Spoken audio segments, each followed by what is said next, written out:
están? Bienvenidos a un episodio más de Podcast Midot. En esta ocasión queremos compartir con ustedes un tema que sabemos es fundamental en las organizaciones o muchos de ustedes están ocupándose en eso. Y es justo hablar de cuáles son esas claves que tenemos que tomar en cuenta para poder fomentar o desarrollar la cultura de seguridad en las empresas. Y para hablar del tema, hoy no estoy sola, voy a estar muy bien acompañada y de hecho también es un motivo para poderles presentar a un nuevo integrante de la familia Mindsafe Midot. Él se integra con nosotros como consultor, así que lo empezarán a ver mucho más seguido en estos espacios, incluso conduciendo más de estos espacios. Mi compañero es psicólogo especialista, además en la implementación de programas de seguridad. Entonces, estamos en muy buenas manos también para abordar el tema del día de hoy. Mi compañero es Jorge Bustillos. ¿Cómo estás, Jorge? Bienvenido. Hola, Gravis. Bueno, muy contento de acompañarte. De hecho, es una oportunidad para mí excelente de poder trabajar esos temas que nos apasionan dentro de Mindsafe. Así que a la orden para poder desarrollarlo. De acuerdo, Jorge. Y sabes que justo hablando del marco, de que estamos en el marco de conmemorar el Día Internacional de la Seguridad, pues platicamos y nos pareció muy apropiado de hablar de incluso soluciones para las organizaciones que siguen ocupadas en buscar cultura. Y justo creo que es importante hablar por qué sigue siendo tan importante para nosotros abordar estos temas, qué problemas seguimos teniendo en el marco de accidentabilidad en el mundo, ¿no? No solo en nuestras regiones, sino en el mundo. Yo, cifras sencillas que traigo, que seguramente tú traes también. Además, la OIT en su último reporte 2023 habla de que ha habido más de 3 millones de muertes provocadas por el trabajo. Tú le decías en una conversación que teníamos apenas, son 3 millones de personas que no regresaron a su casa por motivo de su trabajo. Y además, otra cifra impactante, lamentablemente ya hablamos de más de 3 millones de muertes, pero más de 395 millones de incidentes que están registrados de manera internacional, que siguen ocurriendo cosas en el trabajo. Jorge. Sí, definitivamente, Grace. De hecho, esas cifras que tú nos compartes a nivel mundial sí tienen un impacto muy importante, sobre todo si es que vemos más allá de la cifra, ¿no? Si vemos que, como bien mencionas, son personas que no han regresado a casa. Solamente en el caso de Perú han ocurrido en el año 2023 más de 35.000 accidentes de trabajo. De hecho, más de 240 de los accidentes fueron mortales. Si nosotros vemos esas cifras realmente y nos detenemos a ver en perspectiva de lupa, ¿no? Esas personas que no regresaron a casa, vemos que no solamente hay trabajadores que han fallecido, sino padres de familia que no van a volver a ver a sus hijos, y que definitivamente eso encierra todo un drama para las familias, ¿no? Entonces es muy importante verlo, no solamente desde la óptica de las estadísticas, sino echar un poco más de luz sobre lo que pasa a nivel de las familias, que son quienes más sufren. Sí, sobre todo eso, no olvidar el costo social que tienen todos estos, no solo las muertes, sino como tú decías, la parte de lesiones, la gente que llega ya con algún problema no se puede integrar a su vida normal después de un accidente, ¿no? Cuando este es lamentable. Y a partir de ello es que nuestro interés, y es por eso que existe Mindsafe, y es por eso que existe este espacio, porque queremos llevar a las organizaciones reflexiones y además soluciones que les ayuden a poder prevenir y no ser parte de estas cifras, ¿no? Que tienen sus costos sociales importantes. Y bueno, para ello decirles que una de las razones de ser de Midot y de Mindsafe justo son las herramientas que podemos llevar a las organizaciones para poder prevenir accidentes. Una de estas herramientas, que es nuestra razón de ser, es Safety Test. Safety Test es una herramienta que puede llevar a las organizaciones la medición de cultura de seguridad. Se escucha seguramente raro, Jorge, porque no estamos acostumbrados a hablar de que la cultura se mida, ¿no? Pareciera utópico, pero hoy hay una herramienta tecnológica que les puede ayudar a medir cultura, y medir cultura significa hablar de prevención, ¿no? Todo lo que estás haciendo detrás antes de que ocurra un incidente. Entonces, Safety Test es una herramienta que puede ayudar a las organizaciones a conocer el perfil cultural que tienen las personas. Fíjate qué interesante, Jorge, nuestra labor en el medio, que es saber en qué perfil cultural está una persona, saber si por sus características conductuales o personales esta persona puede tener la probabilidad de accidentarse y hacer algo. No es una solución que llega solamente a nivel sistema, sino que llega a nivel persona, ¿no? El tratamiento de la seguridad acá, Jorge. Sí, a propósito de lo que mencionas, Iraí, ciertamente la herramienta de MindSafe, el Safety Test, nos ayuda, como bien mencionas, a hablar perfiles, pero también a poder situar de manera el sistema, situarnos en una madurez dentro de lo que es la cultura de seguridad. Esto es muy importante porque bien, como muchas veces dices, ocurre que se quiere medir la cultura de una manera que no es la mejor. Muchas veces, como se trata de un tema que puede ser difícil para las empresas encontrar una herramienta que realmente les ayude a ubicarse en un nivel de madurez dentro de una cultura de seguridad, recurren, ¿no?, a estrategias que quizá no son las mejores, quizá no se comprende bien todas las dimensiones del tema. Es muy importante encontrar soluciones que realmente te puedan te permitan medir de una manera fiable realmente tanto los perfiles como el nivel de cultura de toda la organización. Para eso justamente existe la herramienta de Safety Test. Es importante señalar, como decía, cuáles son esos errores críticos que cometen las organizaciones al momento de intentar medir su cultura de seguridad. A veces, inclusive, contraponen el término cultura con comportamientos, ¿no? Lo cual no tiene sentido, porque en realidad para construir cultura necesitas impactar primero sobre los comportamientos y pues justamente eso te va a ayudar a construir todas estas actitudes y prácticas que te van a permitir luego definir en el grupo lo que es una cultura, ¿no? Lo más importante, como bien señalas, es poder encontrar una herramienta que te ayude a medir de una manera confiable ese nivel de madurez y entender tus perfiles, ¿no? En qué nivel de propensión o qué propensiones tienen hacia la seguridad, si realmente sus niveles de riesgo para los cuales están preparados o son competentes realmente se ajustan a la posición que se les ha encomendado. Entonces esa es una de las innovaciones que tiene nuestra herramienta y que nos permite además utilizar pues todos estos medios digitales, ¿no?, para poder llegar a tener datos en tiempo real y de esa manera pues actuar de una manera oportuna, anticipada, ¿no?, para prevenir accidentes en el trabajo.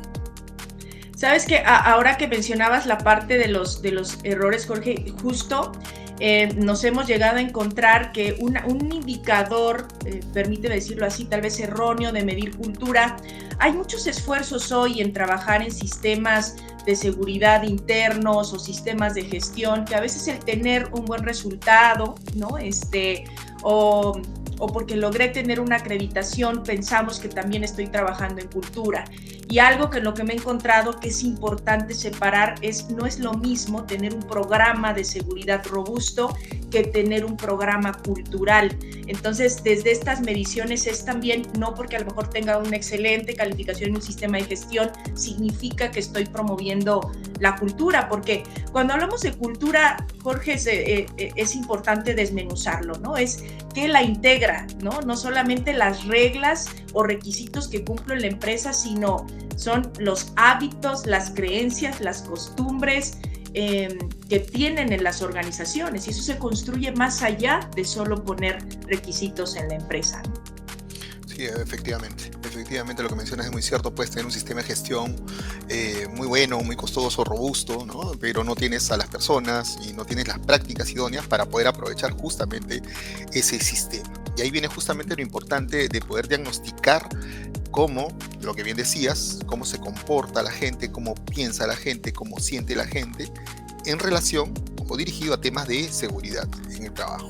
Es muy importante poder diagnosticarlo, porque además el error no suele estar solamente, Iraíz, por lo que hemos visto nosotros también, en el hecho de cómo diagnosticas, de qué herramienta utilizas, que te puede llevar a datos que no son reales, que son espurios, sino que también eso te puede llevar a que te dirijas mal al momento de implementar medidas que te ayuden a solucionar esto que te preocupa, que es el tema de cultura. Entonces es muy importante tener un diagnóstico que realmente sea fiable para poder luego desarrollar, elaborar e implementar, ¿no?, las iniciativas y las estrategias que realmente te permitan impactar de una manera de una manera significativa en lo que es tu cultura, ¿no? Entonces eso es muy importante, ¿no? La seriedad y la confiabilidad de los datos que tú obtengas para poder diagnosticar tu cultura van a ser claves para que después puedas eso, hacer el match con las iniciativas, ¿no? Y con la inversión necesaria para que puedas transformar esa cultura de seguridad. Y creo que es importante resaltar que en eso ayuda una herramienta como esta, ¿no? Porque como tú bien lo comentábamos, tener una herramienta fiable que mida algo que no me gustaría omitir o obviar para nuestra audiencia es recordar que nuestra herramienta te ayuda a identificar el perfil cultural en el que está la gente y no únicamente saber el perfil cultural, sino incluso un poco saber qué detonador lo está llevando a ese perfil cultural, ¿no? En el entendido de que nuestra herramienta puede identificar 4 posibles resultados en la gente, ¿no? Tener personal o identificar si tenemos personas en zona de riesgo, personas en zona de control, personas en zona de seguridad o personas en zona independiente, que cada una tiene diferentes características y hablando de que principalmente las que tienen una mayor potencialidad de accidentarse son las personas que podríamos encontrar en zona de riesgo y zona de control. Y además, nuestra herramienta no únicamente te ayuda a perfilar o conocer ese perfil individual, sino un poco conocer qué está llevando a la gente que esté en ese perfil. Porque tú, por ejemplo, con la expertise que tienes de las 6 dimensiones que tenemos, ¿no? Que mide la herramienta, que son 3 conductuales y 3 de personalidad. Qué importante saber qué detonador de personalidad o conductual me está llevando a exponerme a un accidente y estamos hablando de que ya llevamos a un nivel microscópico a hablar el tema de cultura porque ya voy a hablar, ya quiero cambiar o un poco ayudarle a la persona a desarrollarse en estos 2 puntos para que tenga un mejor comportamiento. No sé si lo dije bien. Correcto. Sí, definitivamente, Iraíz, es muy importante ubicar dentro de las dimensiones que evalúa la prueba, cuáles son esas dimensiones que tienen, en donde tenemos gaps, oportunidades de poder mejorar los perfiles, tanto individuales como bueno, dependiendo de si agarramos datos por áreas, si agarramos datos por operaciones o generales de organización. Eso es lo que permite nuestra herramienta, ir del todo al individuo y del individuo al todo, ¿no? Es una gran oportunidad que nos brinda la herramienta. Y como bien señalas, en estas dimensiones evaluar qué es lo que realmente está generando estos problemas. Una de las dimensiones muy interesantes que tiene la prueba en personalidad, por ejemplo, es la capacidad para evitar riesgos, que tiene que ver con la percepción del riesgo. Un tema que se trabaja a veces de manera muy general, pero que es muy importante entender qué cosa es la percepción del riesgo, cómo se puede trabajar, cuáles son esas variables, esos estímulos, esos gatilladores que yo voy a poder trabajar dentro de la organización para que realmente pueda orientar prácticas relacionadas a evitar situaciones de riesgo. Muchas veces lo hacemos de manera muy general, muchas veces las empresas yo creo que cometen el error de no customizar justamente estas prácticas, estas iniciativas. Muchas veces en el trabajo de hacer el bench con otras organizaciones, equivocamos en copiar las cosas como un pack, ¿no? Y sencillamente implementarlas así, y obviamente no te van a funcionar y uno termina creyendo que hay metodologías que no funcionan. Pero en realidad no es que no funcione la metodología, sino es que no la has implementado acorde a tu necesidad, porque no has hecho una evaluación pues escrupulosa, concienzuda, ¿no? De qué realmente tú necesitas, en este caso de lo que hablaba, ¿no? En esta variable particular que es la percepción de los riesgos, ¿no?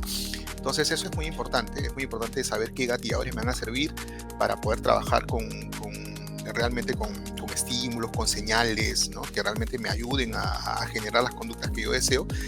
Y a su vez también qué otras variables van a ir acompañadas a nivel de liderazgo, a nivel de esta administración de reconocimiento, de consecuencias, que también es importante para poder mantener y crear comportamientos dentro del trabajo, ¿no? Entonces, por ello es muy importante, ¿no? Es saber dónde vamos a tener esos gaps en estas dimensiones que evalúa la prueba y de esta manera poder trabajar sobre esas estrategias que mencionas. Sabes, Jorge, que ahorita que dijiste esta parte de la percepción del riesgo, y ahí creo que viene a hablar también de un error que cometemos o se llega a cometer, y digo cometemos porque obviamente a mí me ha tocado aprender, ¿no? Implementando cosas que llegamos a cometer, es esta parte de percepción del riesgo. cuando no tienes una herramienta como esta, me parece que de hecho no lo tienes conceptualizado, que a veces el que ocurra un accidente que tú llegas a catalogar como exceso de confianza tenga que ver con mi percepción individual del riesgo. Entonces, ¿qué pasa cuando alguien se llega a accidentar o se empiezan a aumentar los indicadores o estadísticos de accidentabilidad en una empresa? La empresa dice, no, tenemos un problema, hay que capacitar a todos, ¿no? Porque tienen este problema. Entonces, ¿qué es lo que sucede? Que cuando se llegan a aumentar los accidentes, vuelvo a capacitar a todos en lo mismo que he capacitado siempre, ¿no? No sé, y pienso que volverle a hablar de las reglas a la gente va a hacer cambiar su comportamiento, cuando si el problema es la percepción del riesgo, hay soluciones diferentes a la capacitación que podrían utilizarse, ¿no? Porque tú decías algo de los estímulos y en tu experiencia me gustaría que nos platicaras algunos 2 ejemplos que dejamos de ver o de hacer que habría que tomar en cuenta para desarrollar, por ejemplo, la percepción del riesgo de la gente. Sí, mira, de hecho lo que mencionas y lo venimos desarrollando también en nuestras formaciones que tenemos dentro de Mindsafe, ¿no? Hay un famoso efecto que es el efecto Pelsman, que tiene que ver justamente con la percepción de riesgos, ¿no? Como todos sabemos, actualmente todos los autos vienen con cinturones de seguridad. Lo curioso y particular es que esto empezó más o menos a fines de década de los 60. De hecho, me parece que es el Volvo Amazon, el primer auto que viene con el cinturón de seguridad con 3 puntos de apoyo. De 3 puntos, perdón. Lo curioso es que en esos primeros años en que los carros empezaron a salir de fábrica con cinturones de seguridad, incrementaron los accidentes automovilísticos y las muertes por accidentes automovilísticos, ¿no? Esto resulta una paradoja, ¿no? La pregunta es ¿por qué?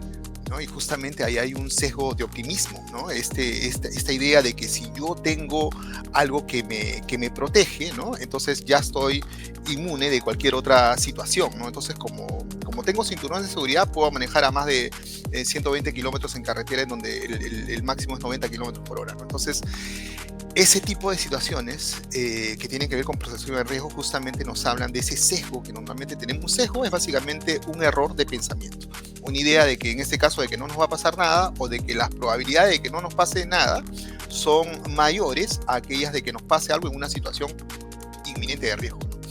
Entonces eso es muy interesante. Hay un famoso libro de un psicólogo, Weil, que se llama Homeostasis del riesgo, que justamente nos plantea este fenómeno, ¿no? Que también se conoce como sobreprevención o sobreprotección. Creemos de que estamos protegidos con los EPP y por lo tanto me puedo poner debajo de una carga suspendida porque tengo puesto el casco, ¿no? Lo cual es un absurdo. Pero justamente ese tipo de percepciones, como bien mencionas, no se van a corregir con solamente una capacitación. A veces creemos que cometemos el error de que la capacitación nos va a servir para todo y hay que preguntarse exactamente qué debo capacitar y qué no debo capacitar. Hay situaciones o hay problemas que tendré que corregir con algo más allá de la capacitación, más allá de un entrenamiento, ¿no? Voy a tener que implementar algunas iniciativas, algunos programas de cambio conductual y sobre todo evaluar cómo piensa la gente.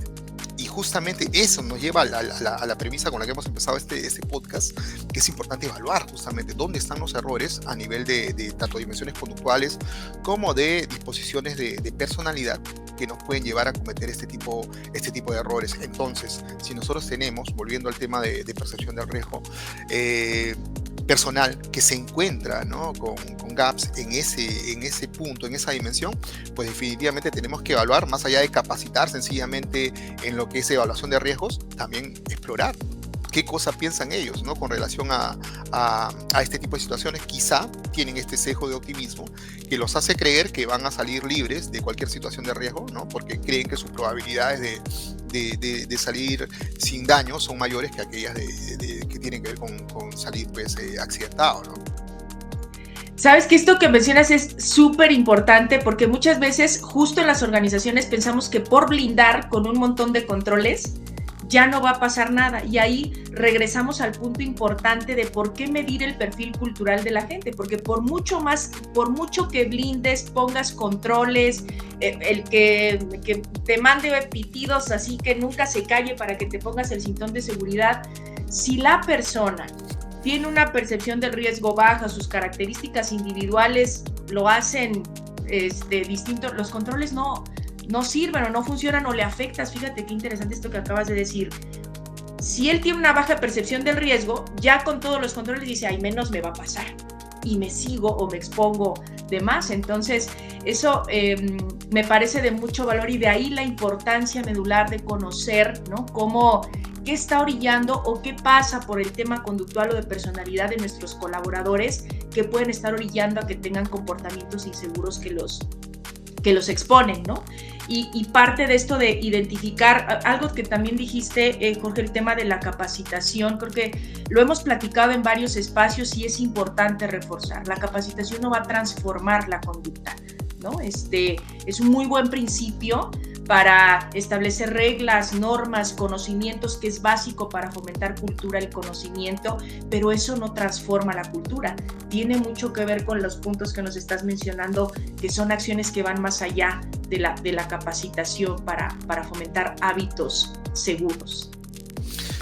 Sí, y justamente hemos conversado bastante de ese tema también.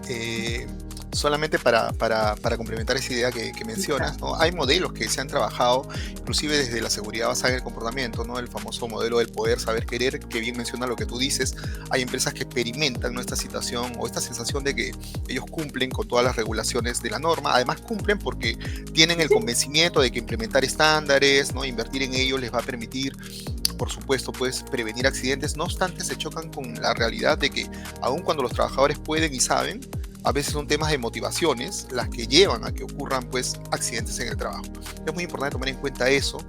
Hay un famoso modelo también de cambio conductual, el de Susan Michi, que se utiliza mucho en estrategias de diseño conductual, que justamente habla de estas situaciones, ¿no? De que pueden haber situaciones a nivel de oportunidad, de capacitación, que tiene que ver con habilidades o con las motivaciones. Entonces, para que ocurra realmente un cambio conductual, debemos tener cubiertas esos tres componentes, ¿no? Lo que tú señalas, las oportunidades que son tanto físicas como sociales que va a ofrecer la organización, las habilidades que son las capacitaciones, que por supuesto son importantísimas, pero como ya estamos discutiendo, no va a cubrir todo. Y el tercer elemento es la motivación. ¿Y cómo dirigir motivaciones? Es muchas veces la gran pregunta, ¿no? ¿Cómo generar estos cambios conductuales? Pero como ya hemos dicho, para generar un cambio conductual es importante diagnosticar, ¿no? Saber dónde está el problema para poder empezar a generar estrategias que realmente tengan impacto sobre ello. Yo justamente, Iraíz, y aprovechando que nos están viendo también por el YouTube, ¿no? Esto se comparte en Spotify y YouTube, pero quienes están viendo por YouTube o quienes están en Spotify pueden ir también a este podcast, toda esta cápsula por el YouTube, porque me gustaría presentarte que hemos trabajado en realidad los dos, Iraíz, este esquema. Un poco esto estuvimos comentando hace unos días sobre la madurez de la cultura de seguridad. Básicamente, nuestra herramienta te permite trabajar estos estadios de cultura, que van desde niveles de riesgo, control, seguridad, independiente. De hecho, las personas que están en zona de riesgo, Iraíz, tú me comentabas que el 60% de los accidentes en el trabajo eran o se presentaban por personas que estaban en zonas de riesgo y zona de control, ¿cierto? Es correcto. Entonces es muy importante nosotros tener ese diagnóstico de los perfiles y de la cultura en general de nuestra organización y saber en qué zona se encuentra. Bueno, existen diferentes escalas. La escala de MIDOP tiene estos estadios: zona de riesgo, zona de control, zona de seguridad y zona independiente. Si describimos cada una de estas zonas, bueno, básicamente una zona de riesgo, aquí vamos a encontrar a personal que actúa controlado por sus emociones, es decir, personas que no se orientan tanto a las reglas, sino a cómo se dan las situaciones, ¿no? Y estas situaciones tienen que ver mucho con cómo ellos se sienten en ese momento. Obviamente es una zona peligrosa, ¿no? Porque aquí vemos disposiciones que no están alineadas necesariamente con los criterios de seguridad. En una zona de control vamos a ver una persona o personas que ya se pueden alinear, pero que requieren un control externo de una autoridad, de una supervisión, para poder alinearse con la seguridad. En una zona de seguridad vamos a encontrar ya personal que muestra algunas conductas de autocontrol. Sin embargo, vamos a ver que la zona óptima para nosotros a nivel de cultura de seguridad es una zona independiente, en donde las personas ya van a operar sobreponiendo la razón sobre sus emociones. Es decir, son personas que se orientan a través de reglas. Si vemos el esquema, el gráfico que está en la parte derecha de las pantallas, vamos a poder ver este ciclo, ¿no? Que justamente nos lleva desde una zona de riesgo a una zona independiente, que es la zona esperada. Vemos que en la zona de riesgo vamos a encontrar perfiles que son activamente inseguros. En la zona de control, perfiles que son pasivamente inseguros, porque como ya hemos dicho, necesitan de un control externo para poder alinearse a las normas, ¿no?, de seguridad dentro de la organización. En una zona de seguridad ya vamos a encontrar a perfiles seguros, pero son pasivamente seguros aún porque no se orientan a un 100% a desarrollar la responsabilidad de trabajar de manera segura por sí mismo y para los demás. En una zona independiente ya vamos a encontrar perfiles que son activamente seguros. Son personas que ya se dirigen de una manera responsable en materia de seguridad y que además te permiten desarrollar iniciativas porque ellos mismos te comentan, ¿no?, qué cosas pueden mejorar dentro de la organización en términos de seguridad.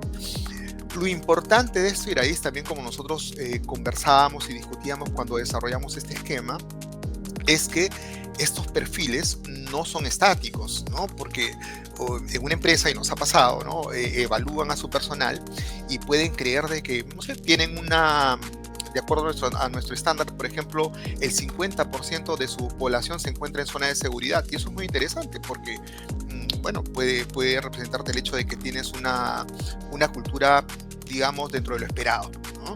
No obstante, esos perfiles no son estáticos. Uno tiene que trabajar para poder mantener esos perfiles.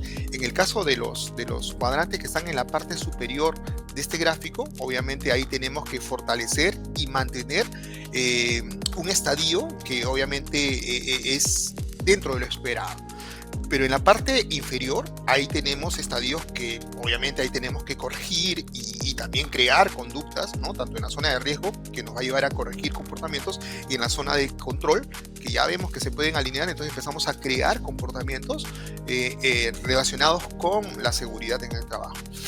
Pero de ninguna manera, si yo tuviera solamente gente en zona de seguridad, creer de que ya no voy a hacer nada. Definitivamente, si tenemos gente ubicada, tenemos personal ubicado en esos cuadrantes, tenemos que seguir realizando o desarrollando estrategias para mantener nuestra cultura de seguridad, porque los perfiles no son estáticos necesariamente. Tenemos que tomar en cuenta que una conducta insegura o el desarrollo de una práctica insegura no solamente tiene que ver con las disposiciones del personal, sino también con variables que se pueden encontrar en el entorno. Efectivamente, una persona que en una empresa X, ¿no?, ha desarrollado un perfil independiente, puede ser contratado en otra empresa Y, ¿no?, y transformar su perfil a un perfil de riesgo. Y la pregunta es ¿por qué? Porque probablemente en la empresa X sí habían las condiciones dentro de la situación para ofrecerle, ¿no?, una cultura de seguridad alineada pues a los estándares dentro de esa organización, y en esa otra empresa Y no los hay, más bien hay violaciones sistemáticas a los procedimientos. Entonces esta persona empieza a contagiarse de esa cultura. Por eso es muy importante, primero al personal que ya tenemos permanente en la organización, evaluarlo y mantener, ¿no?, en todo caso, si salen los resultados en los cuadrantes que estoy mostrando en la parte superior, mantenerlos. En los cuadrantes que salen en la parte inferior, trabajarlos, modificarlos, crear conductas para llevarlos a las zonas de seguridad, zona independiente. Y a las personas que ingresan a la organización, también tener ahí los filtros para desarrollarlas, sí. Correcto, ¿no? Saber en qué nivel se encuentran para poder de esa manera conocer hacia dónde vamos a orientar sus comportamientos, con qué grupos los vamos a vincular para poder llevarlos a una zona de seguridad o a una zona independiente. Sí, fíjate que también, para complementarlo, este gráfico que estás mostrando, Jorge, como lo habíamos platicado, para nuestros clientes y quienes están ahora interesados en aplicar una herramienta como esta, como decías, no es importante o no es suficiente únicamente identificar el perfil actual y sobre eso ya pensar que no va a cambiar nada, sobre todo para las organizaciones que llegan a utilizarlo para selección, ¿no? Como tú dices, bueno, ya entró en zona de seguridad o zona independiente, estoy tranquilo, no pasa nada, como si fuera algo, olvidamos, no sé, lo ven como si fuera una característica del ADN y decir, bueno, en el tiempo esto así va a ser, ¿no? Ya no hago nada. Cuando es importantísimo identificar que él llega con un buen perfil cultural, hay que mantenerlo y desarrollarlo porque se puede permear del entorno. Algo que decíamos también, la importancia de conocer el perfil cultural del líder, que finalmente es el que influye de la manera positiva o negativa, también es una parte fundamental del entorno del colaborador, el perfil cultural del líder. De ahí también es importante conocer en qué perfil cultural está el líder. Y otra cosa interesante que platicamos, Jorge, es que justo en este gráfico que tú pones nos habla del diferenciador que deben de tener las acciones que tengamos para desarrollar a cada perfil cultural. Definitivamente no motivamos de la misma forma a una persona en zona de riesgo que zona independiente. De ahí la importancia otra vez medular de conocer qué personas están en ese perfil y cómo mantengo y desarrollo su perfil, ¿no? Ayer lo decías también en una conversación que teníamos, o sea, una persona en zona de riesgo, ¿cuál es su principal estimulante, ¿no? Para sacarlo o mantenerlo fuera del riesgo. Básicamente es ¿cómo decirlo? La retroalimentación inmediata, ¿no? O el estímulo inmediato de que hay consecuencias inmediatas de que no lo cumples, ¿no? Y no vas a manejar ese mismo discurso o lenguaje con alguien que llega a tener una falla en zona independiente, ¿no?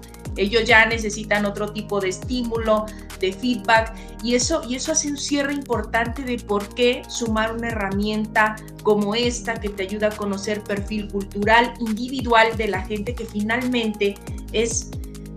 Podemos hacer muchos esfuerzos en las empresas, ¿no? Como decíamos, tener muchas reglas, normas, pero si no se ejecutan, hay un distanciamiento distinto y seguimos hoy siendo las personas que habitamos las organizaciones quienes les damos vida y sentido a esas reglas y normas que están o no en la organización.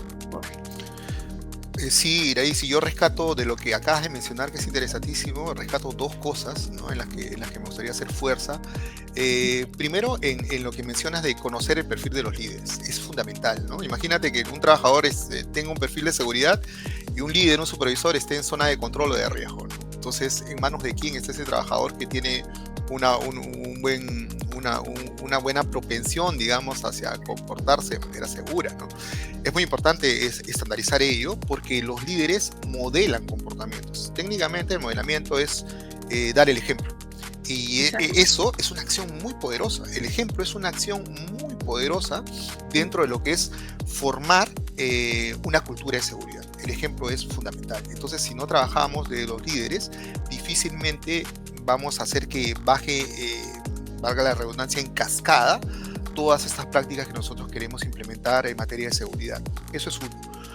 Dos, que los líderes ciertamente también van a moldear el comportamiento. Moldearlo justamente es empezar a cambiarlo, ¿no? Pero para ello, como bien tú señalas, hay que tener el diferenciador en cada uno de estos estadios. Si yo tengo personal, ¿no?, de alto porcentaje en zona de riesgo, no voy a empezar a trabajar reconocimientos probablemente, ¿no?